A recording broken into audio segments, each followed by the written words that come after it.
right, so we're recording. Nathan Hiltz, I think, is that proper pronunciation of the last name? That's correct, yes. Perfect. Is it all right if I record this interview for publishing through Starlight Sessions? Yes, it is. Wonderful. Okay, I am here with one of the members today of Samways, which is Toronto-based folk quartet. New single, Untrodden Ways. Nathan, thank you so much for taking the time to chat with me today. Very glad to do it. Thanks for having me. So new single. I know that the album, from what I read, is yet to be titled, but Untrodden Ways is the single and is sort of your guys's breakout track, if I'm not mistaken. Yeah, I would maybe call it our anthem. Your anthem. Sure. I like that. I like that. So, well, tell me more about this track and what the rest of the album's going to look like.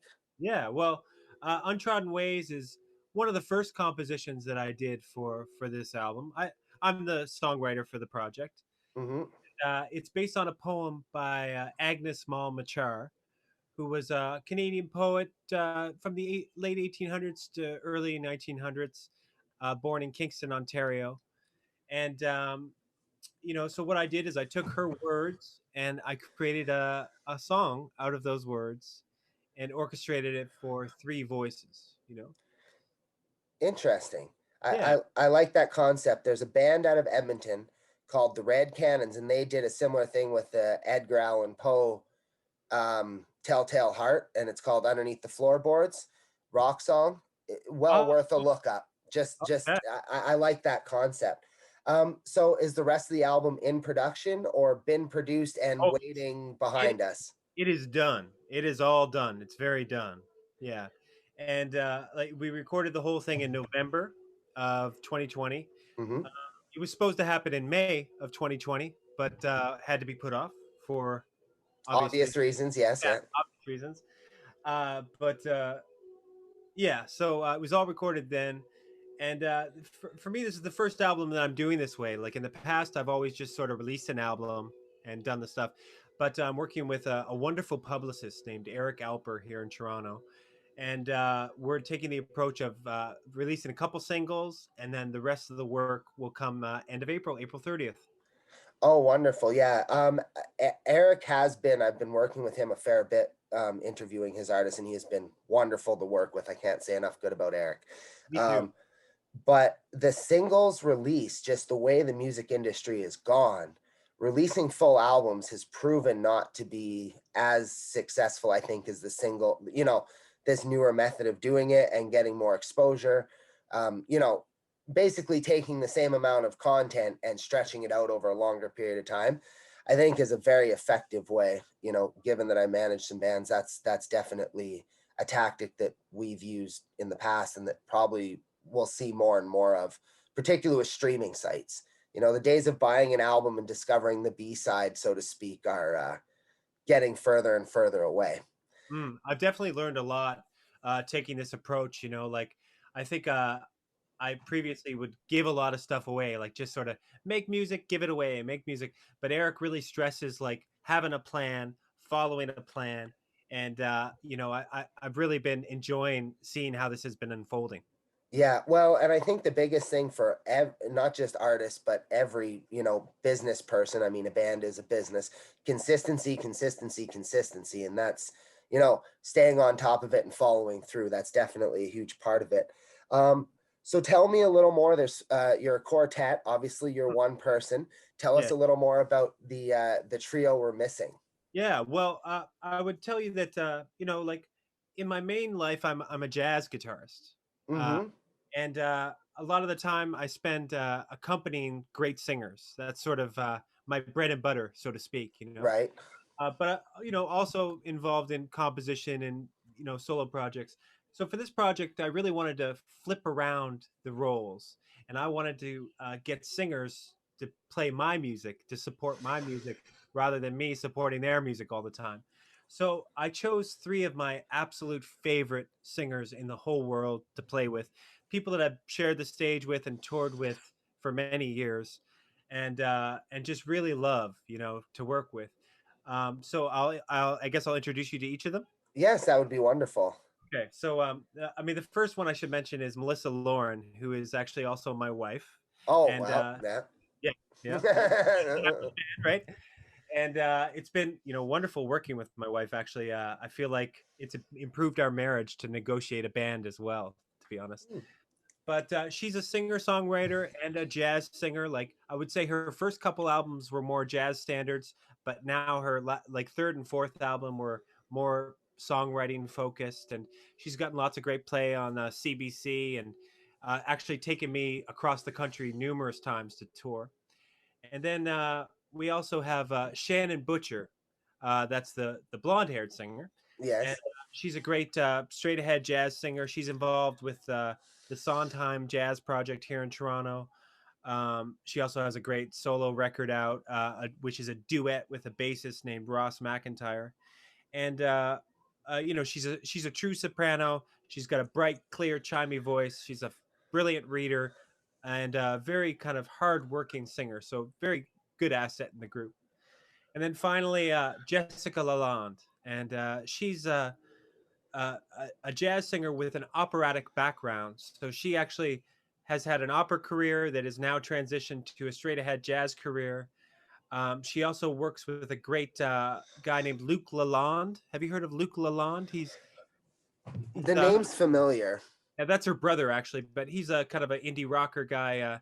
But she supports him as a backup singer. But anyway, she's all just very great professional singers.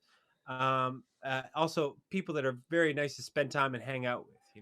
Well, that's important. When you're in a band, if you're going to tour and record a lot, I mean, you spend more time with your band than your family when it's not COVID times, except in your case, because obviously you're married to one of your band members, which honestly, um, I'm glad that you're enjoying it. That sounds terrifying, I think, to most people. Um, I always say that whenever a band member's girlfriend or something shows up to a jam, I'm always like, oh, you must be new, because any member that's had a girlfriend or a wife for a number of years, they don't come to jams anymore. They've gotten their fill of the music that their significant other plays. So it's interesting that you guys can work together. I also find it interesting that you would choose three female singers. Not that I personally have a preference, but given that you have three singers, I find it interesting that you pick three female singers. Is there a reason behind that? Yeah, absolutely, there is. You know, um, I tell you that I'm a jazz guitarist, but I love lots and lots of music, and Most people that play music do. they do, yeah.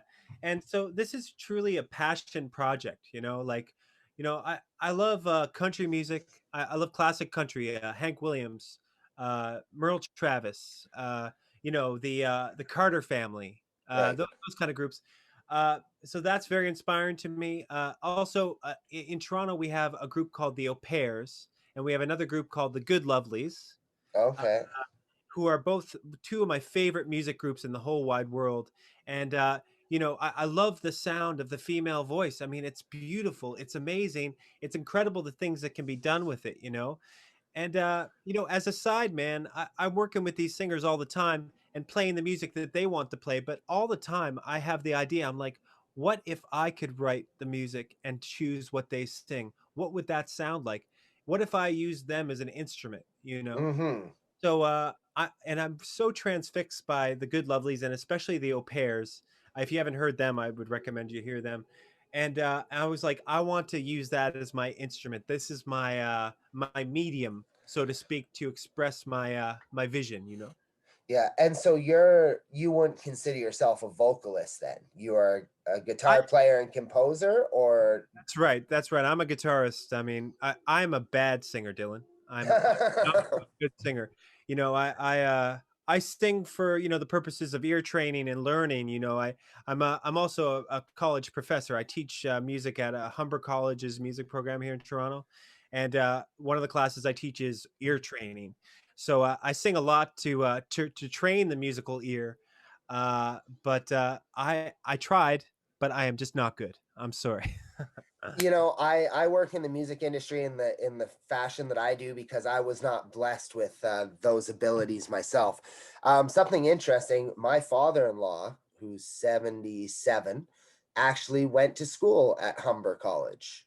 No way. He really did. He really, Small really world. did. It Well, is. And the only reason I can always remember that is there's a Humber plaque hanging in the entryway of the house. So I literally just walked by that 20 times today. So when you said that, I was like, oh, that's interesting. well, say hi to our alumni from Humber College, and we hope he's doing well. We hope music is still a good part of his life. Oh yes, he's absolutely, well, he was in the military tattoo for a number of years in the Ah, military band and played all over. So he played a new number of instruments, but that's his musical background is in the army. Um, so as far as Untrodden Ways, what, I mean, you've told us the process and the recording. What what do all these songs mean? What's, hmm. are you telling a story? What do these songs mean for you? Well, that's a good question. I mean, really, it's I kind of feel like I struck gold with this. It it it is kind of an old process to take poetry or a lyric and then set it to music. I mean, I uh, I'm a very devoted Anglican churchgoer, and that's the thing that a lot of composers do. They take a lyric and they set it to music. So when just as an experiment, I just grabbed a couple Canadian poems and started trying to make tunes, and when you read these poems, they speak to you across the years. Like, you read a poem, there's a rhythm to it, and that Hmm. rhythm is coming directly from the author, who maybe they're 1,000 miles away and 100 years away from you. So there's just something really amazing about the connection that you get with a person that's not around anymore. But I would also mention that another aspect of my work has been songwriting, collaborating with singers and lyricists to write their music. Right. So and I love collaboration. I love compromise. I love the energy of being with someone else.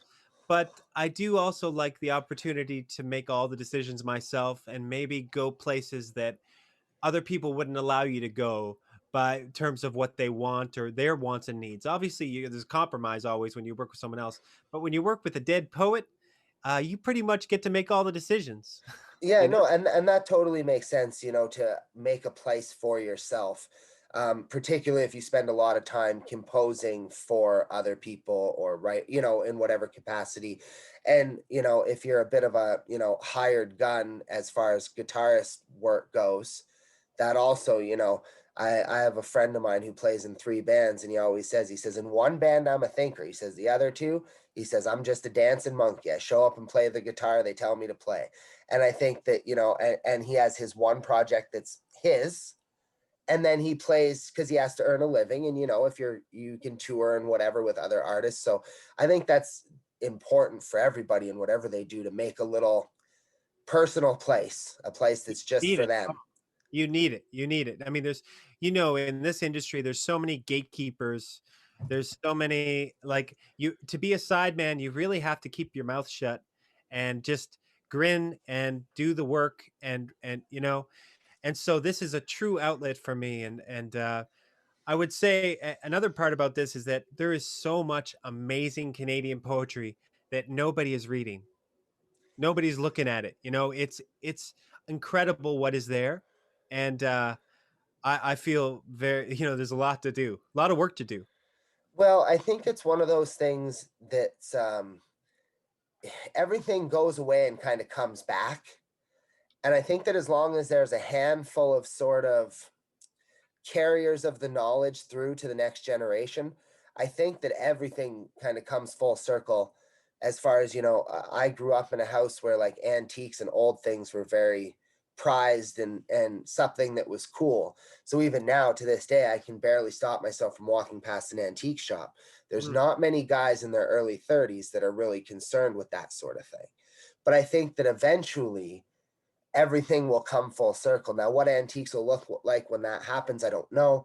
But I think that these things, that sometimes people are afraid to lose them forever, but I think they just get temporarily set aside by a generation and then they get picked up. But and in part by people like yourself taking a poem that somebody might never read, but they'll listen to your music, and there and by go back and find that poem and discover a new depth to the song. I am so excited at that prospect, actually, because my life has been very enriched by reading these poems.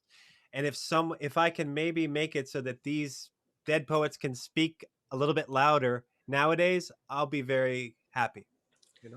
Yeah. Oh no, that and that's the thing, right? Is that obviously whenever you say passion project in music, that usually means, in my personal experience, that it's likely not going to be your most top 40 ready album. Mm. However, it's probably going to provide you personally the more satisfaction than, getting that. And so is every song on the album, sorry if I missed this, based on a different poem? Is that what I'm understanding? That's right. Yeah. I mean, this poem is Agnes Malmachar, and our next single is by Susanna Moody, who's of all the poets is probably one of the most well known. I was just going to say, I know that name for sure. I know that one. She wrote a great book about her experience moving to Canada from Europe. But she also wrote lots of beautiful poetry. And so our next single is called Low Tide on Grand Prix, which is not far from you in New Brunswick there, Yeah. a place very sacred to the Acadian people. And it's kind of a more funky tune, Mm-hmm. but also all acoustic, of course, too. Okay. And so I guess that was going to be my next question. Do the ladies in the band only contribute on a vocal level, or do they all play instruments as well? They do. One moment. I'm just getting a little girl's calling my name. I'm very sorry. No problem at all. Yeah. Leah, yes, darling. Yes, you can. You go ahead. You can go get it from the kitchen. The stool is there. Okay, pardon me. That's no problem at all. All right. So yeah, they all do play some instruments. They don't often do it live, but I'm very encouraging of them to do that. Like one of the things with this group is I was hoping that we can work as a four piece. Previous to the pandemic, we were working 1 gig a month. Mm-hmm. That was sort of my goal, and we were doing like say what, a few festivals and series downtown, libraries and things. And so Shannon can play acoustic guitar, and so she's done that a little bit on the gigs. And my wife plays some piano, Oh, and wonderful. yeah, and so Jessica, I'm working on her. It's it'd be nice if they were to do that a bit, but for the recording, I just hired some of my favorite musicians to play the other instruments. Okay. And I was just curious about that process because, to be honest, I don't know many bands with three vocalists. Mm. You Well, know, all the music is written out. I have written. I also did the orchestration, so mm-hmm. I've composed the three parts that they are singing. So, I mean, they have their hands full with that. They've had to work quite hard to. I mean, I tried to make it. You know, it's not the most outside or hard, difficult vocal music, but it's somewhat difficult. It's intermediate, I'd say. Yeah. Oh, Yeah, well, and no, it's just it's an interesting dynamic to have three vocalists that their primary job in a four-person band of any sort yeah, be, that's maybe not an a cappella band, if that's even a thing right. anymore. I actually have written a couple a cappella pieces, but uh, for this group, but I would legitimately be interested in hearing that. yeah, Actually, yeah. I have a thing for a cappella. I know it's weird, but I've always found it to be so interesting that, noises people can make with their mouth. I can barely speak English. Well, another aspect of this, I would say, is I'm very interested in arranging and orchestration. That's another one of the hats that I wear as a professional musician, and this is a real opportunity for me to explore vocal arranging more deeply. Like I'm definitely messing around with different ideas. Like I'll tell you one thing that I did, which is for our third single, "Unheard Niagaras." We emulated a delay pedal. Hmm. Like the U2 kind of edge delay. Well, we Yes. we did that acoustically with the voices. You know. Interesting. Yeah, yeah. I'll be curious to follow it. Every artist that I end up interviewing, if I didn't know them before, I usually end up following them on Spotify or where I get my where they have their music and that kind of thing. Just because I like to see the progression of from the time I talk to them to where they might be in another year, and it also helps broaden my musical spectrum, we'll call Mhm. it. I try to keep an open mind when it comes to music. It's very Right. easy, and I talk about this often, getting pigeonholed into one sort of area because you get drawn in there, particularly from a business perspective. One friend tells another friend, it just so happens they're all in a bunch of rock bands. So I like to get Mm. outside of that box. Um, so before we part ways here, people you would like to thank, people that maybe a little shout out to people that, have helped you along your career. Absolutely. Well, I'd first of all like to thank the other musicians that performed on the record. So that's Neil McIntosh on the drums, Chris Banks on the bass, Mark Fewer on the fiddle. And I absolutely must thank my engineer, Johnny Griffith. He's a good friend of mine and a very talented engineer, and he took that space at Noble Street Studios in Toronto and made me a very beautiful sounding record. So thank you to Johnny. And then I would definitely thank probably my arranging teacher, Rob McConnell, and Don Thompson, two people that I studied orchestration with. That without the knowledge that I gained from them, I would never have been able to write a record like this. And finally, I think I would just thank my wonderful singers. I mean, I couldn't have done it without them. They have worked so hard to learn some very difficult music and really make my vision into a reality. Yeah. Well, and that's something that's interesting. As you said before, you kind of use them as, instruments or a medium, although very rarely do instruments have their own mind and their own, things. So for them to be totally, fall upon your mercy musically, if you will, is very kind of them, I would say. Mm, absolutely. Because not a lot of people are willing to flex that far for somebody else's dreams. So Mm. I think that Oh, that's lovely that they and, would do that for you. and one more thanks. The Toronto Arts Council generously paid for the recording of this album. So I'd like to also, of course, thank them. Yeah. Oh, wonderful. So Samways, we'll put all your links in the when we release the interview. Everything will be there so people can find you. Honestly, thank you so much, Nathan, for talking to me today. I truly enjoyed myself. Thank you, Dylan. I really appreciate you having me. No problem, man.